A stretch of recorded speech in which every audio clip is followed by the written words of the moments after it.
ये भविष्य के खतरों से निपटने की तैयारी है। ये तैयारी है उन चुनौतियों से निपटने की जिससे हम साइंस फिक्शन फिल्मों में देखा करते थे।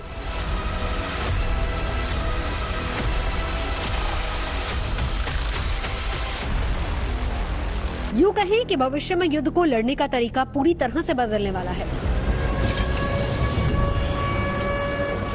जंग के मैदान में ऐसी मशीनों को उतारने की कोशिश चल रही है जो न तो थकेंगी और न ही थमेंगी, और तो और ये मशीनें खतरनाक परिस्थितियों से भी लड़ सकेंगी। एक बार टारगेट सेट हुआ नहीं कि तबाही का काउंटडाउन शुरू।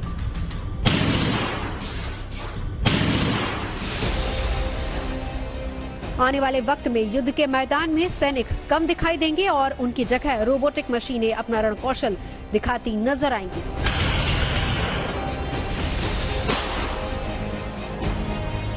ऐसे में सवाल उठता है कि क्या आने वाले दिनों में युद्ध के मैदान में सैनिकों की जगह रोबोट सामने सामने होंगे? क्या मशीनें ऑटोनॉमस होंगी जो खुद फैसला लेंगी?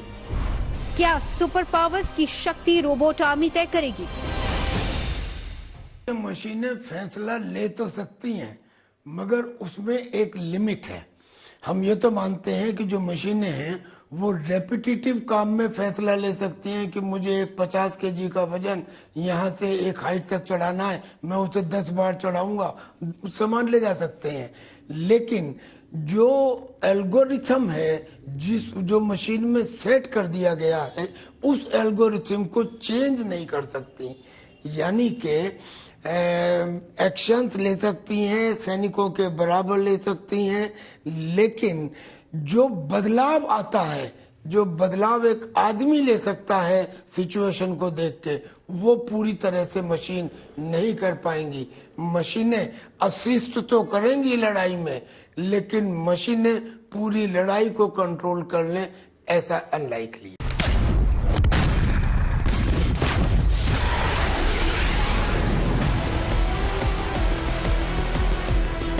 आज दुनिया के कई मुल्क रोबोटिक वॉरफेयर की रेस में लगे हुए हैं। ऐसे में ऐसे रोबोट्स बनाने की कोशिशें हो रही हैं जो जंग के मैदान में गोलियां तक बरसाएंगे।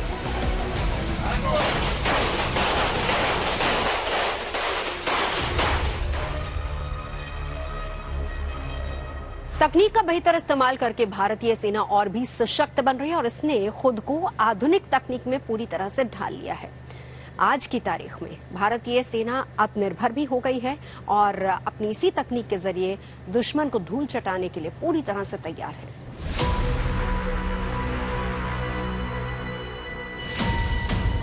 भारतीय सेना ने निगरानी क्षमता बढ़ाने और युद्ध अभियानों में मदद के लिए एक म्यूल यानी कि multi utility leg equipment develop किया है, जिसे रोबोटिक डॉग भी कहा जाता है।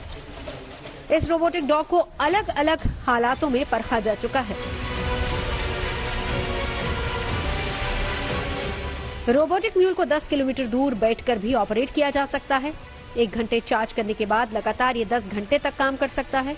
इसमें एक रिमोट कंट्रोल यूनिट है जिससे इनको मॉनिटर किया जा सकता है।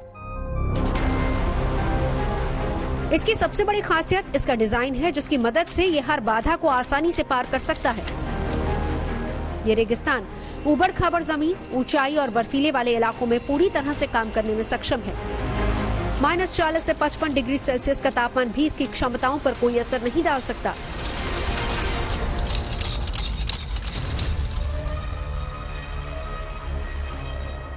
भारतीय सेना ने 100 रोबोटिक म्यूल खरीदे हैं इमरजेंसी पावर्स के अंदर, जो करीब 300 करोड़ की उनकी है। ये जो रोबोटिक म्यूल्स हैं ये इंफ्रारेड से लेस हैं, यानी कि किसी ऑब्जेक्ट से अगर हीट निकल रही है तो ये उसे पहचान सकते हैं।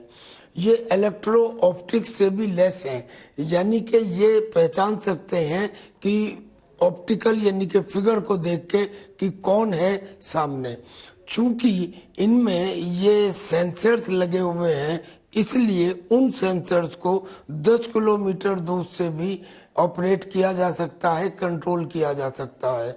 हाई एल्टीट्यूड में इस्तेमाल किए जाते हैं ये, और कम या बहुत ज़्यादा टेम्परेचर में इस्तेमाल किए जाते हैं। वैसे तो म्यूल्स को कहीं भी इस्तेमाल कर सकते हैं, लेकिन अभी ये ट्रांजिशन फेस है आर्मी के लिए। इससे पहले के युद्धों में हम किसी भी तरह के कोई आर्टिफिशियल रोबोट्स का या म्यूल्स का इस्तेमाल नहीं करते रहे हैं। तो जैसे जैसे इस्तेमाल करेंगे इसकी नॉलेज और एक्सपीरियंस बढ़ेगा।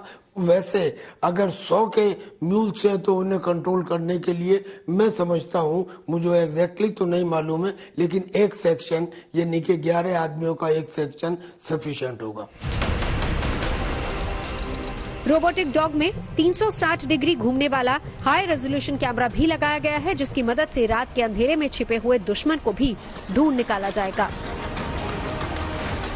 खास बात यह भी है कि ये रोबोटिक डॉग ऊंचाई वाले इलाकों में 15 किलो वजन के सामान को भी अपने साथ उठाकर ले जा सकता है।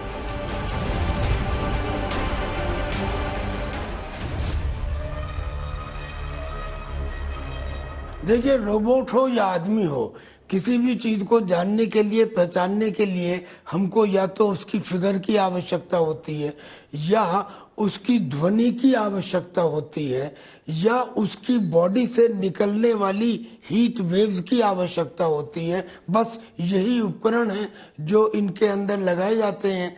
इनमें थर्मल कैमरास लगाए जाते हैं जो हीट से पिक्चर ले सकते हैं। इंफ्रारेड लगाई जाती है, इंफ्रारेड कैमरास भी लगाए जाते हैं, सेंसर्स भी लगाए जाते हैं, और इनके अंदर ऑप्टिक्स भी लगाई जाती है ताकि ये एक अंदाजन पिक्चर को अपने अंदर कैच कर सके और कन्वे कर सके। सरहद की रक्षा करने में जुटे जवानों को किसी तरह के नुकसान से बचाते हुए ये दुश्मन पर गोलीबारी भी कर सकता है।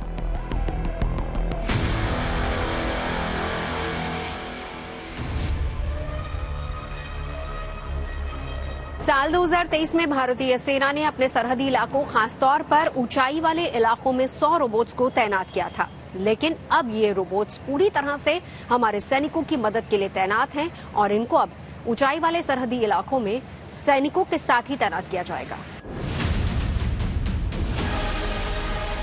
सेना की योजना इन रोबोट्स को ऐसी मुश्किल जगहों पर तैनात करने की है जहां सेना के जवानों को पहुंचने में काफी मुश्किलों का सामना करना पड़ता है। इन रोबोट्स की मॉनिटरिंग सेना के जवान करेंगे। इन रोबो डॉग्स के इस्तेमाल में संवेदनशील सीमाओं की सुरक्षा में लगे सशस्त्र बलों पर दबाव महत्वपूर्ण रूप से कम हो सकता है।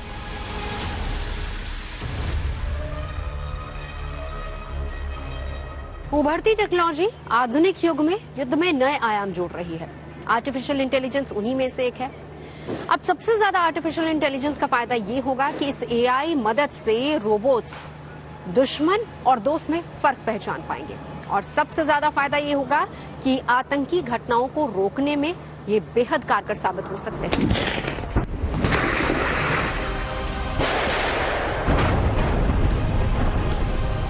रूस यूक्रेन के बीच जारी जंग में रोबोडॉग्स के इस्तेमाल होने की खबरें हैं। जर्मनी की एक मीडिया रिपोर्ट के मुताबिक यूक्रेन के सशस्त्र बलों ने ब्रिटिश फर्म ब्रिट अलायंस की ओर से बनाए गए बैड 2 मॉडल रोबोट डॉग्स का इस्तेमाल करना शुरू कर दिया है। दावा यह किया जा रहा है कि मौजूदा समय में यूक्रेनी सेना 30 से ज्यादा रोबोट डॉग्स को युद्ध के मैदान में उतार सकती है।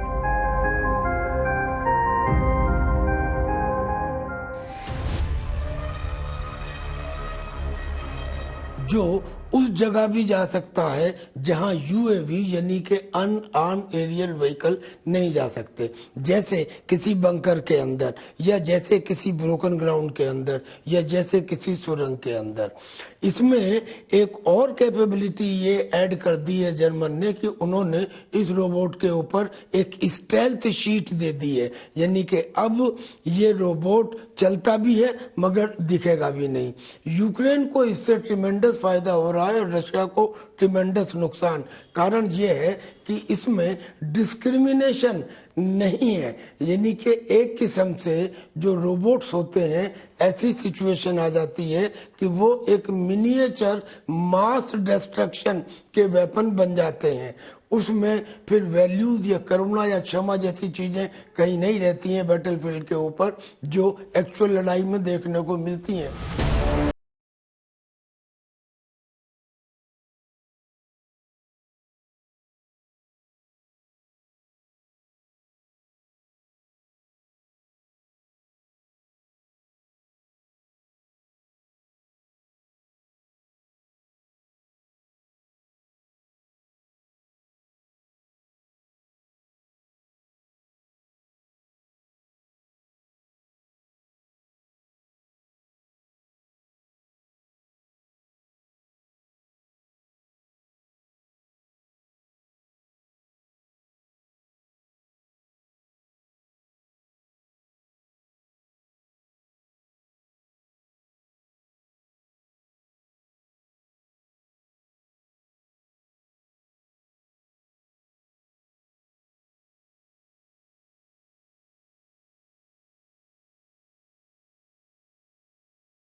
है, जिसमें ये रोबोट डॉग्स सैनिकों के लिए खतरे को कम कर सकते हैं। साथ ही दुश्मन के खिलाफ ऑपरेशनल क्षमताओं में इन रोबोट डॉग्स की वजह से काफी मदद मिल सकती है।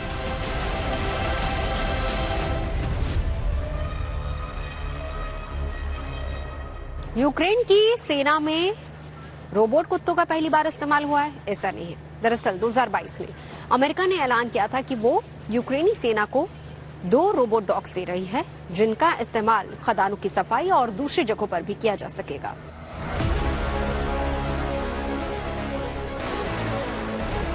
युद्ध में आर्टिफिशियल इंटेलिजेंस के इस्तेमाल में चीन भी काफी आगे है। रोबोटिक्स की दुनिया में वो खतरनाक एक्सपेरिमेंट कर रहा है। चीन ऐसे रोबोटिक डॉग्स तैयार कर रहा है जो किसी प्रोफेशनल शूटर की तरह अपने मिशन को अंजाम दे सके। बताया जा रहा है कि चीनी सेना के साथ ये रोबो डॉग्स युद्ध की ट्रेनिंग ले रहे हैं। चीन के रोबोट डॉग पर 7.62 mm की मशीन गन लगाई गई है, जो कि मिनटों में 750 राउंड गोली चला सकती है। रेंज की बात की जाए तो इस मशीन गन से 328 फीट तक निशाना लगाया जा सकता है। चीन के रोबो डॉग्स आर्टिफिशियल इंटेलिजेंस से चलते हैं। इसे दूर से रिमोट या फिर मोबाइल के जरिए ऑपरेट किया जा सकता है।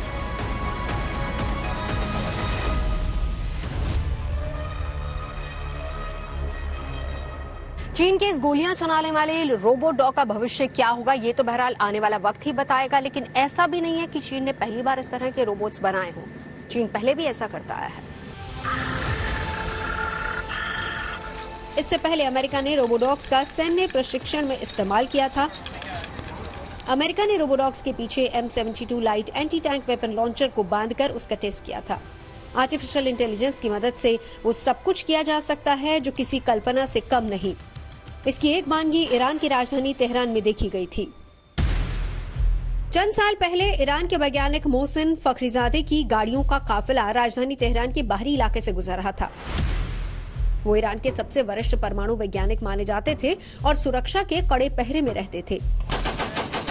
कुछ देर बाद फखरीजाद की गाड़ी पर हमला हुआ, ताबड़तोड़ गोलियां चली, उनकी मौत हो गई। ये कोई सामान्य हमला नहीं था। मौके पर मौजूद रहे एक वरिष्ठ अधिकारी के मुताबिक वहां कोई भी हमलावर था ही नहीं। गोलियां एक कार में लगी मशीन गन से चलाई गई, लेकिन मशीन गन चलाने वाला कोई नहीं था। दावा किया गया कि मशीन गन को आर्टिफिशियल इंटेलिजेंस के जरिए कंट्रोल किया जा रहा था। इस पूरे ब्रह्मांड में केवल मनुष्य ही ऐसा है जिसको भगवान ने दिमाग दिया और अपने इसी दिमाग के जरिए मनुष्य ने धरती पर क्रांति ला दी। कंप्यूटर से लेकर स्मार्टफोन तक इजाद किए गए और अपनी इसी बुद्धि और कुशलता के जरिए आने वाले समय में स्मार्ट वेपन्स की तरफ भी मनुष्य का दिमाग बढ़ रहा है। आर्टिफिशियल इंटेलिजेंस यानी कृत्रिम तरीके से विकसित की गई बुद्धिमत्ता। रोबोट समेत इंसान की तरह काम करने वाली सभी मशीनें इस कैटेगरी में हैं, लेकिन ये पूरी तरह से बुद्धिमान नहीं हो पाई हैं। फैसला करने में अभी इन्हें इंसान की मदद की जरूरत पड़ रही है।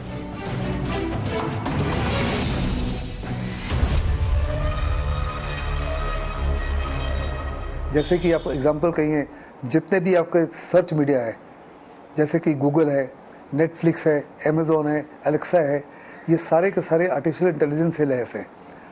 आपने मशीन में वो क्षमता दे दी है कि आपका जो भी क्वेश्चन होता है वो मशीन उसको तुरंत से आंसर कर देती है। तो उस तीव्रता को, उस दिमागी शक्ति, उस तीव्रता को आप इंटेलिजेंस, आर्टिफिशियल इंटेलिजेंस कहते हैं, जिसको आर्टिफिशियली मशीन में डाला गया है और रोबो में डाला गया है या सॉफ्टवेयर में डाला गया है। एआई को आप कुछ इस तरीके से समझ सकते हैं कि कमांड सेंटर में बैठा एक शख्स हजारों किलोमीटर दूर उड़ रहे ड्रोन को कंट्रोल कर सकता है और फिर टारगेट लॉक होते ही उसे तबाह करने का कमांड भी दे सकता है और फिर मिनटों में टारगेट का खेल खल्लास।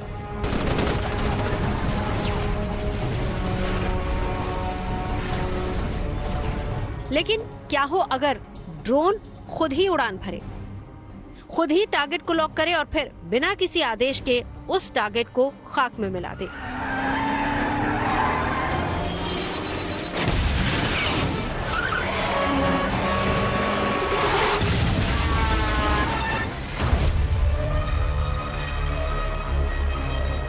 दरअसल एआई कंप्यूटर कंप्यूटर को ठीक उसी तरीके से चलाने की कोशिश करता है जैसे कोई इंसान कंप्यूटर को कमांड दे रहा हो।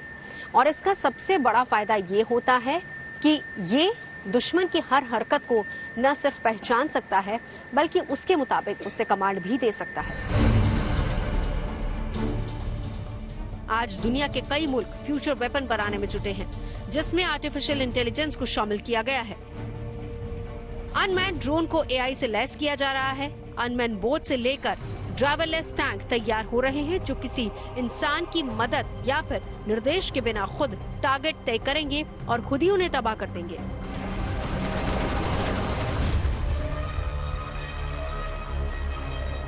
स्लॉटर बॉल्स तैयार हैं और इसके साथ ही साथ स्मार्ट वेपन्स भी पूरी तरह से तैयार हो चुके हैं जो आर्टिफिशियल इंटेलिजेंस के जरिए ही काम करेंगे। यानी कि अब एआई तकनीक ही दुश्मन को पहचानेगी और खुद ब खुद हमला करेगी। इसी को लेकर अब से कुछ ही महीने पहले अमेरिकी कांग्रेस की एक मीटिंग हुई, क्योंकि आशंका वहां पर यह जताई जा रही थी कि कहीं ऐसा ना हो कि न्यूक्लियर वेपन्स पर भी एआई की कमांड ही काम कर जाए। अमेरिका मानव रहित ड्रोन के सहारे अफगानिस्तान और उत्तर पश्चिमी पाकिस्तान में आतंकियों के सीक्रेट अड्डों को निशाना बना रहा है।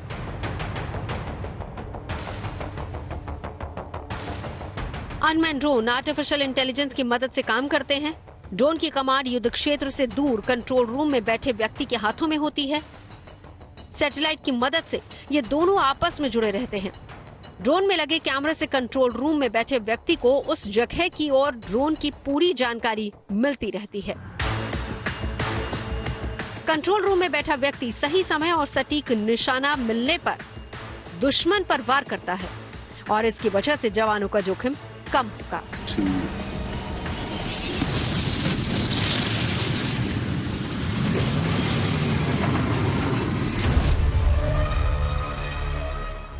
आर्टिफिशियल इंटेलिजेंस का जमाना है और सेना भी इससे अछूती नहीं है, क्योंकि ये तकनीक सेना के लिए बहुत ज्यादा कारगर है। दरअसल आर्टिफिशियल इंटेलिजेंस मिनटों में लाखों गीगाबाइट सूचनाएं जुटा भी सकती है और मिनटों में साक्ष्य को मिटा भी सकती है।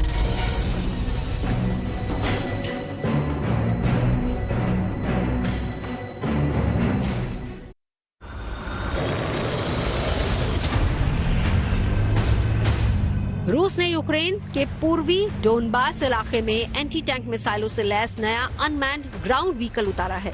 नाम है मार्कर। मौजूदा समय में ये ड्राइवरलेस टैंक परीक्षण के दौर से गुजर रहा है। इसमें लगी मिसाइलें दुश्मन के टैंक, बख्तरबंद वाहनों और कंक्रीट के बने मजबूत बंकरों को उड़ाने में सक्षम है। Marker UGV Kornet anti tank missile को फायर करने में सक्षम है। आपको बता दें कि कॉर्नेट रूस की सबसे ताकतवर एंटी टैंक मिसाइल है जो 100 से 5500 मीटर की रेंज तक अपने टारगेट को तबाह करने की ताकत रखती है। मार्कर यूजीवी में 7.62 mm की मशीन गन लगी हुई है, जिससे हर मिनट सैकड़ों राउंड फायर की जा सकती है। दावा है कि रूसी मार्कर 100 किलोमीटर की दूरी तक बिना किसी इंसान की मदद के गश्त लगा सकता है, जो अपने साथ स्वॉर्म ड्रोन की पूरी फौज लेकर चलता है। स्वॉर्म ड्रोन मिनटों में उड़ान भरकर खुफिया जानकारी जुटाने और टारगेट को तबाह करने के लिए इस्तेमाल किया जा सकता है।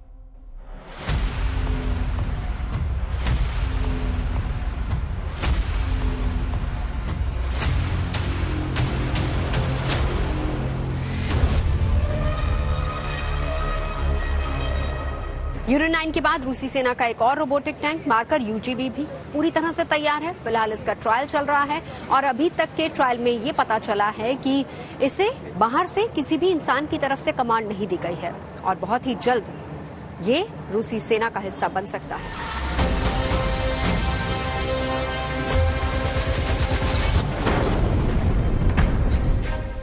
आज सिर्फ रूस ही नहीं बल्कि अमेरिका, चीन समेत दुनिया के कई देश फ्यूचर वेपन बनाने में जुटे हैं, जिनमें एआई की ताकत शामिल की जा रही है। फ्यूचर वेपन को आर्टिफिशियल इंटेलिजेंस की ताकत देने के मामले में इजराइल भी काफी तेजी से आगे बढ़ रहा है। हाल ही में इजराइल ने वेस्ट बैंक इलाके में नए रोबोटिक हथियार तैनात किए हैं। रिमोट कंट्रोल बंदूकों से आंसू गैस, स्टन ग्रेनेड और रबड़ की गोलियां दागी जा सकती हैं। हेब्रोन शहर और अल अरब शरणार्थी शिविर में बड़े पैमाने पर रोबोटिक वेपन तैनात किया गया है। इजराइल ने निगरानी कैमरों से लैस स्पेशल गार्ड टावरों पर ये हथियार तैनात किए हैं। बंदूकों पर कैमरे लगे हैं जिन्हें टावरों के भीतर से इजराइल डिफेंस फोर्सेस के सैनिक ऑपरेट कर सकते हैं। ये बंदूकें अपने टारगेट को ट्रैक करने के लिए आर्टिफिशियल इंटेलिजेंस का इस्तेमाल करती रहती हैं।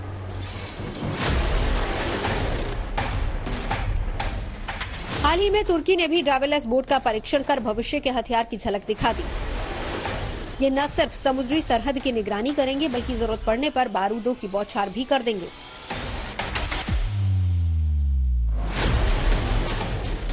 साउथ कोरिया ने एआई आधारित किलर रोबोट तैयार किया है जो किसी भी लोकेशन पर जाकर अपने टारगेट को तबाह कर सकता है। ये ठीक उसी तरीके से काम करता है जिस तरह से ड्रोन काम कर रहे हैं। एक बार प्रोग्राम कर दिया जाए तो उसके बाद ये किलर रोबोट्स अपने दुश्मन की खुद पहचान कर उसे मार गिराते हैं। ये किलर रोबोट त्वचा के रंग, चेहरे की बनावट, आवाज और कपड़े के आधार पर दुश्मन की पहचान कर सकते हैं और पल भर में उन्हें तबाह कर सकते हैं।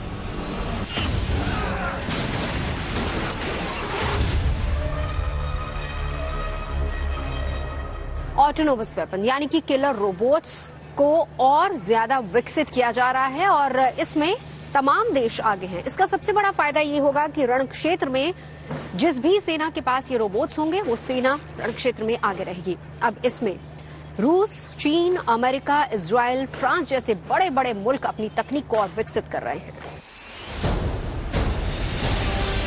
आखिर क्या है किलर बोट और क्यों ये दुनिया के लिए खतरा बन सकते हैं, इसे जानने और समझने की बहुत जरूरत है। दरअसल killer boats full autonomous weapon होते हैं। किलर बोट्स के मिशन में ह्यूमन ऑपरेशन का रोल नहीं होता, यानी किलर रोबोट्स में जीवन और मौत का फैसला पूरी तरह से इसके सेंसर, सॉफ्टवेयर और मशीन के प्रोसेस पर छोड़ दिया जाता है।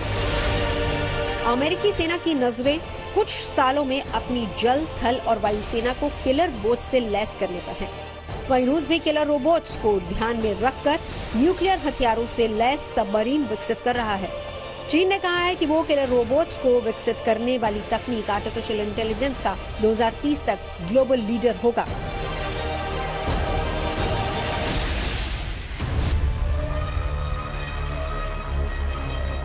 देखिए, रोबोट्स वो हैं जो बनाए गए हैं, ट्यून किए गए हैं, जिनमें बैटरी लगाई गई है, जिनको 5, 7, 10 किलोमीटर दूर से ऑपरेट कर सकते हैं, जिसमें सेंसर्स लगाए गए हैं, जिसमें इंफ्रारेड और थर्मल इमेजिंग जैसी डिवाइसेस लगाई गई हैं, जो बैटलफील्ड के ऊपर क्या काम करते हैं, इंटेलिजेंस का कलेक्शन का, रिकॉनाइसेंस कलेक्शन का और सर्विलेंस करने का। लेकिन अगर इन्हीं रोबोट्स में जो जनरली मिलिट्री के रोबोट्स आर्म्स से इक्विप्ड नहीं होते, लेकिन अगर इन्हीं के अंदर आर्म्स लगा दिए जाएं तो फिर इन्हें किलर ड्रोन कहते हैं। और अगर इनमें आर्म्स लगा दिए जाएं तो उन आर्म्स के फायर को कंट्रोल करना एक प्रॉब्लम होती है, क्योंकि कभी कभी बैटल ग्राउंड पे ऐसे भी सीन देखे गए हैं कि रोबोट्स ने अपने ही लोगों को मार दिया है, क्योंकि वो डिस्टिंक्शन कभी कभी बैटलफील्ड पे मुश्किल हो जाती है।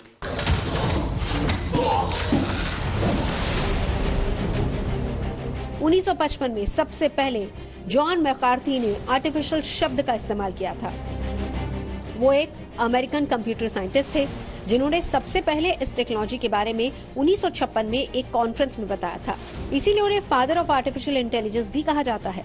आज के दौर में आर्टिफिशियल इंटेलिजेंस का दायरा तेजी से बढ़ा है। टेक्नोलॉजी के विकास के साथ आज हम किसी न किसी तरीके से एआई से जुड़े हुए हैं और इसका इस्तेमाल भी कर रहे हैं। जैसे एप्पल फोन का पर्सनल असिस्टेंट सीरी, जो एआई का बेहतरीन उदाहरण है। इसी तरह एलेक्सा, विंडो का कोर्टाना जैसे कि एआई आपके सवालों का जवाब देने के लिए हमेशा तैयार रहते हैं। एआई का इस्तेमाल सिर्फ स्मार्टफोन में ही नहीं बल्कि ऑटोमोबाइल और डिफेंस सेक्टर में भी बाखूबी किया जा रहा है। कहीं इसे जरूरत बताया जा रहा है तो कहीं एआई के खतरे को लेकर चिंता भी बढ़ी हुई है।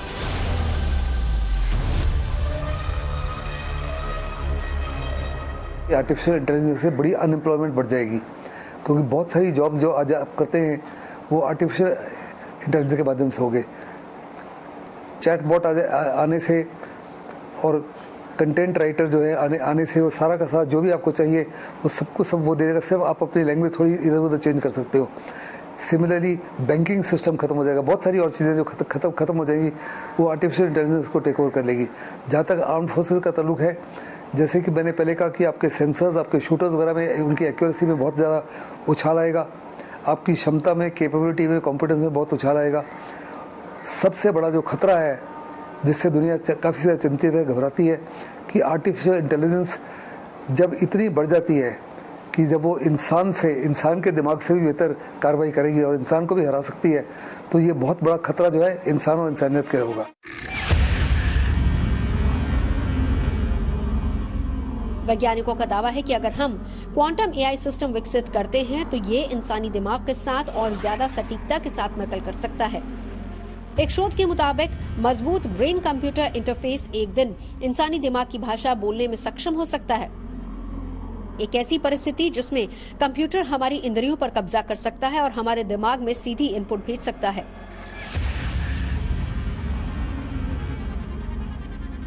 ब्लैक होल और बिग बैंग थ्योरी को समझने वाले हॉकिंग मानवता पर कृत्रिम बुद्धिमत्ता यानी कि आर्टिफिशियल इंटेलिजेंस के बढ़ते प्रभाव को लेकर हमेशा चिंतित रहे हैं। स्टीफन हॉकिंग ने बहुत पहले ही एआई के खतरे को लेकर आगाह कर दिया था। उन्होंने कहा था कि धरती बहुत छोटी होती जा रही है और मानवता खुद का विनाश करने को बाध्य है, क्योंकि इस ग्रह पर कृत्रिम बुद्धिमत्ता तेजी से हमारी जगह लेती जा रही है। वो खुद से उड़ान भर सकेगा और खुद को बहुत तेजी से विकसित होने के रेट पर रीडिजाइन होगा। इंसान जिनके विकास की रफ्तार बहुत धीमी है वो उसका मुकाबला नहीं कर सकेगा। आर्टिफिशियल इंटेलिजेंस वही काम करता है जो सामान्य तौर पर बुद्धिमान लोगों के जिम्मे होता है। अब रक्षा क्षेत्र में इसका काफी इस्तेमाल हो रहा है। साइबर सिक्योरिटी में भी एआई ताकतवर बन रहा है ताकि बाहर से हो रहे अटैक से सुरक्षा प्रदान की जा सके। साइबर वॉरफेयर एक साइलेंट थ्रेट है और इससे निपटने की तैयारी की जा रही है। साइबर अटैक कहां से हो रहा है, कौन कर रहा है, ये पता लगाना मुश्किल है। आज चीन साइबर वॉरफेयर को हथियार के तौर पर इस्तेमाल करने की कोशिश में जुटा है। साइबर युद्ध में कोई फिजिकल जंग नहीं होती, न किसी का खून बहता है और न ही तोप के गोले बरसाए जाते हैं। बिना किसी देश की सीमा में घुसे दुश्मन का बहुत बड़ा नुकसान किया जा सकता है। या यूं कहें कि साइबर अटैक के जरिए किसी देश की बुनियादी ढांचे को हिलाया जा सकता है। मौजूदा वक्त में हर आंकड़े किसी सर्वर पर सेव है। खुफिया जानकारियों के कई डेटाबेस हैं। साइबर अपराधी अब इलेक्ट्रिक पावर ग्रिड को भी निशाना बनाने की फिराक में है। यही नहीं, अस्पताल से लेकर एयरपोर्ट तक के सिस्टम को फेल किया जा सकता है। दुश्मन की साजिशों से निपटने के लिए भारत युवाओं की ऐसी टोली तैयार कर रहा है जो तकनीक में इतने दक्ष हों कि वो दुश्मन के चक्रव्यूह को आसानी से ध्वस्त कर सके।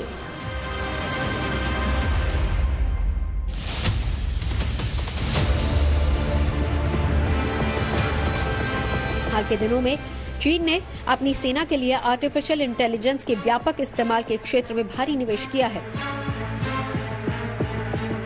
चीन की ओर से किए जाने वाले निवेश को देखते हुए भारत भी थल सेना, वायुसेना और नौसेना को भविष्य के युद्धों के लिहाज से तैयार करने की दिशा में कदम बढ़ा चुका है।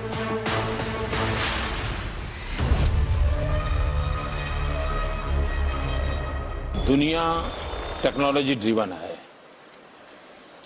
हम उससे परहेज नहीं कर सकते। उसका मैक्सिमम उपयोग कैसे कर सकते हैं? और मैं ये मानता हूं कि इंफॉर्मेशन टेक्नोलॉजी का जो रिवॉल्यूशन है, डिजिटल वर्ल्ड का जो रिवॉल्यूशन है, हम आर्टिफिशियल इंटेलिजेंस के युग में प्रवेश कर रहे हैं। इसमें ट्रांसपेरेंसी की बहुत भारी संभावना है और इसलिए एफिशिएंसी है, ट्रांसपेरेंसी है, इजी गवर्नेंस है, इन सारों को देखते हुए हमने इसको बल देना चाहिए।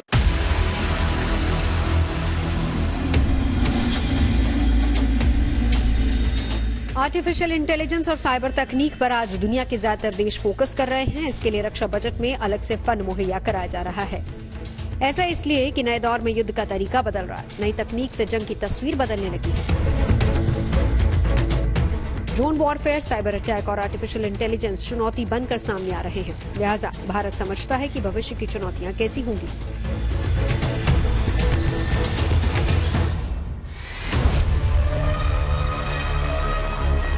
आर्टिफिशियल इंटेलिजेंस के आगमन से बड़े बदलाव हो रहे हैं अब तक जहां युद्धों में मानव की पूरी भागीदारी होती रही है, वहीं आर्टिफिशियल एप्लीकेशन की सहायता से ऐसे नए ऑटोनमस वेपन्स और सिस्टम्स का विकास हो चुका है जो ह्यूमन कंट्रोल के बिना भी अपना लक्ष्य भेदने में और दुश्मन के इस्टेब्लिशमेंट्स को नष्ट करने में पूरी तरह से सक्षम है।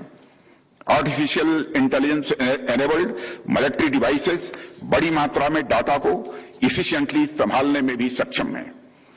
ट्रेनिंग और सिमुलेशन को भी आर्टिफिशियल इंटेलिजेंस के प्रयोग से बेहतर बनाया जा रहा है।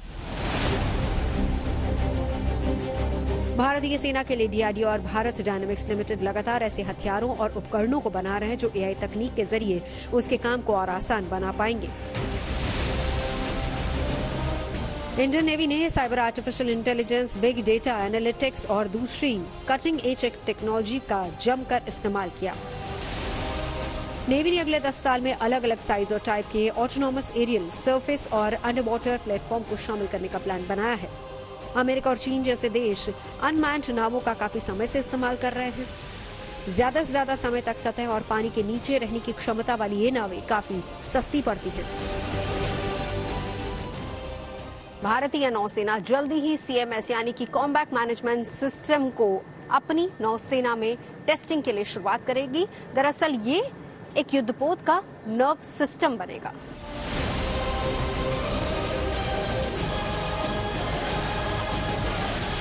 इनबिल्ट एआई एल्गोरिदम के जरिए स्वदेशी कॉम्बैट मैनेजमेंट सिस्टम तेजी से खतरे को भांप रहा है और साथ ही युद्धपोत को सुझाता है कि कौन सा हथियार चलाना चाहिए। इतना ही नहीं, सभी युद्धपोतों के मौजूदा कॉम्बैट मैनेजमेंट सिस्टम से बात भी की जा सकती है। आज दुनिया में एआई बेस्ड ऐसे उपकरण और हथियार भी तैयार किए जा रहे हैं जो भीड़ में दुश्मन का चेहरा पहचान सके। अगर दुश्मन सरहद पर हो या फिर सरहद के पार, ड्रोन में लगने वाले कैमरे उन्हें ढूंढ लेते हैं। फाइटर जेट या फिर ड्रोन में लगा हुआ कैमरा अंधेरे या फिर कोहरे में भी 50 किलोमीटर दूर से दुश्मन की हर हरकत को पहचान सकता है और कमांड भी दे सकता है। ठीक इसी तरीके से कंटीले तार पर लगा एक छोटा सा रोबोट करीब 6 घंटे तक 1 किलोमीटर के दायरे में दुश्मन की हर हरकत को पहचान लेगा।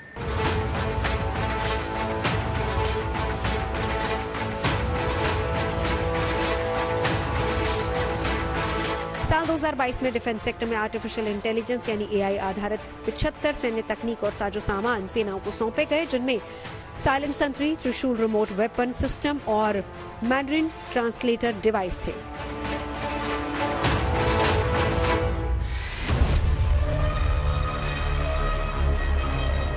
साइलेंट सेंट्री दरअसल एक रोबोट सिस्टम है जिसे भारत की सरहद की हिफाजत के लिए तैनात किया गया है। इसे पाकिस्तान से सटी लाइन ऑफ एक्चुअल कंट्रोल पर तैनात किया गया है, खासतौर पर कंटीली तार वाले इलाकों में। दरअसल इसे बहुत ही आसानी से कंटीली तारों पर फिट किया जा सकता है, जहां से दुश्मन के मूवमेंट को ये ट्रैक कर सकता है।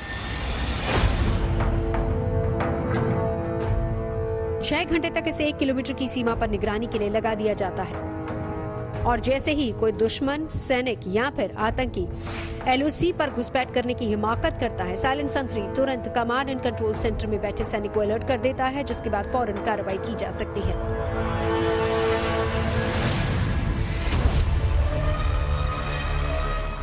इस समय आर्टिफिशियल इंटेलिजेंस में चाइना दुनिया में सबसे आगे है और we have to do a lot of catching up.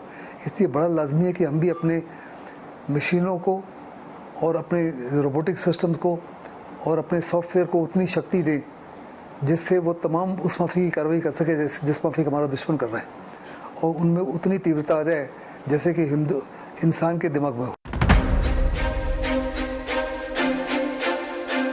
रक्षा क्षेत्र में एआई के इस्तेमाल पर साल 2018 में एक टास्क फोर्स का गठन किया गया। इस टास्क फोर्स ने ही सशस्त्र सेनाओं में एआई के इस्तेमाल का रोड मैप तैयार किया है, जिसकी झलक भी सामने आने लगी है। आज के दौर में हर हथियार में एआई का इस्तेमाल होने लगा है। उसी एआई आधारित एक हथियार को सेना के आर्मी डिजाइन बोर्ड ने तैयार किया है। ये तकनीक किसी भी एलएमजी, एनसास या फिर AK-47 राइफल पर लगाई जा सकती है। इसके लगाने के बाद ये गन पर लगे कैमरे से खुद ब खुद टारगेट सेट करती है और राइफल सटीक निशाना लगाती है।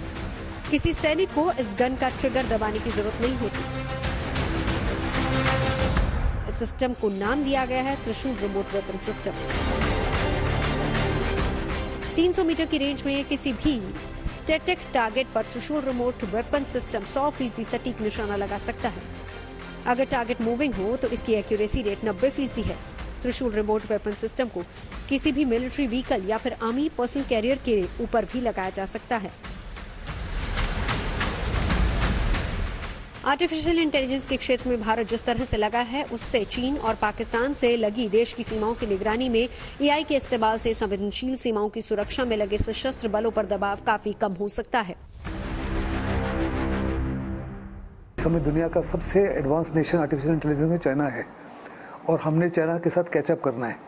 ऐसे में हमारे ऊपर दबाव नहीं होगा क्योंकि एलएसी को जितना भी चाइना की कार्रवाई है, चाइना बड़े पैमाने पर आर्टिफिशियल इंटेलिजेंस का, साइबर वॉरफेयर का, इंफॉर्मेशन वॉरफेयर का, डिसेप्शन का इस्तेमाल कर रहा है, साइकोलॉजिकल वॉरफेयर का। तो हमको उतनी परेशानी रहेगी, लेकिन उस परेशानी में कमी आ सकती है क्योंकि हम भी वही सिस्टम से लैस हो जाएंगे जिससे हमारा दुश्मन है। जहाँ तक पाकिस्तान का ताल्लुक है, पाकिस्तान से हम बहुत ज़्यादा मजबूत हैं। लाइन ऑफ कंट्रोल और इंटरनेशनल बॉर्डर पे हमको काफ़ी ज़्यादा फ़ायदा होगा। पेट्रोलिंग के माध्यम से के लिए, उस बॉर्डर की मैनेजमेंट के लिए, बॉर्डर की सिक्योरिटी के लिए वहाँ वैसी आर्टिफिशियल इंटेलिजेंस से लैस जो इक्विपमेंट है, जैसे कि नाइट विजन डिवाइसेस है, थर्मल इमेजेस हैं, कई प्रकार के रडार सिस्टम्स हैं, इनका इस्तेमाल कर रहे हैं, कई प्रकार के सेंसर्स हैं, कई प्रकार के शूटर्स हैं।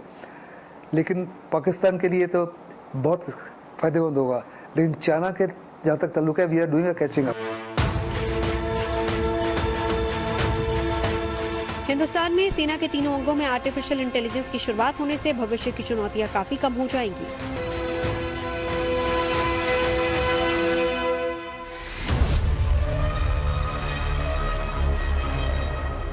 हिंदुस्तान की सरहद पर तैनात भारतीय सैनिकों के ऐसे कई काम अब और आसान हो जाएंगे, जैसे कि लाइन ऑफ एक्चुअल कंट्रोल पर चाहे दुश्मन चीन की मैंडरिन भाषा को आसानी से समझना हो या फिर ऊंचाई वाले इलाकों में रसद की सप्लाई हो। पाकिस्तान से सटी एलओसी पर किसी आतंकी की घुसपैठ को मॉनिटर करना हो या सरहद पर किसी रोबो सोल्जर को तैनात करना हो, ये सब काम आर्टिफिशियल इंटेलिजेंस की मदद से चुटकियों में हो पाएगा।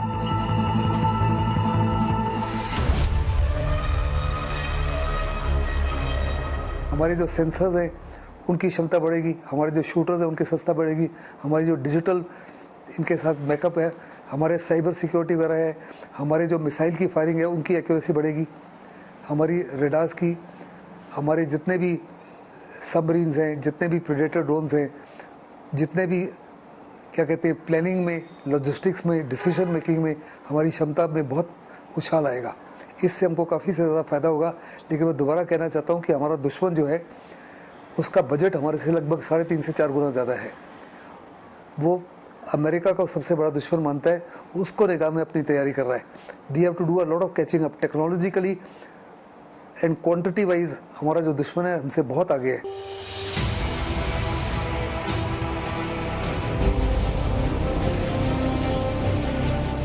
स्वॉर्म ड्रोन एआई की मदद से दुश्मन की पहचान कर एक साथ झुंड में उस पर हमला कर सकते हैं।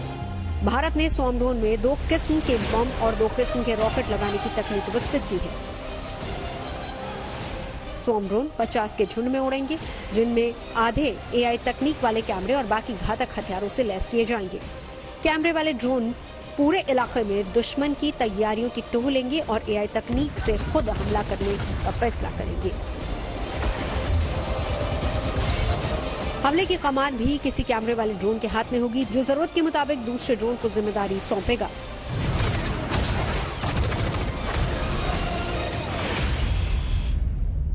टेक्नोलॉजी के क्षेत्र में इंसान ने इतना विकास कर लिया है कि अब उसी की तरह सोचने, समझने और अपने दिमाग का इस्तेमाल करने वाला एक चलता फिरता मशीन तैयार करने के बारे में सोचा जा रहा है, जो बिल्कुल इंसान की तरह काम करने की क्षमता रख सकता है। उस एडवांस टेक्नोलॉजी से बनने वाली मशीन यानी कि आर्टिफिशियल इंटेलिजेंस के सही और गलत होने पर दुनिया भर में बहस छिड़ी हुई है। रण क्षेत्र में मेरे यानी नवजोत रंधावा के साथ अभी के लिए बस इतना ही। देश और दुनिया की तमाम अच्छी खबरों के लिए आप देखते रहिए गुड न्यूज टुडे।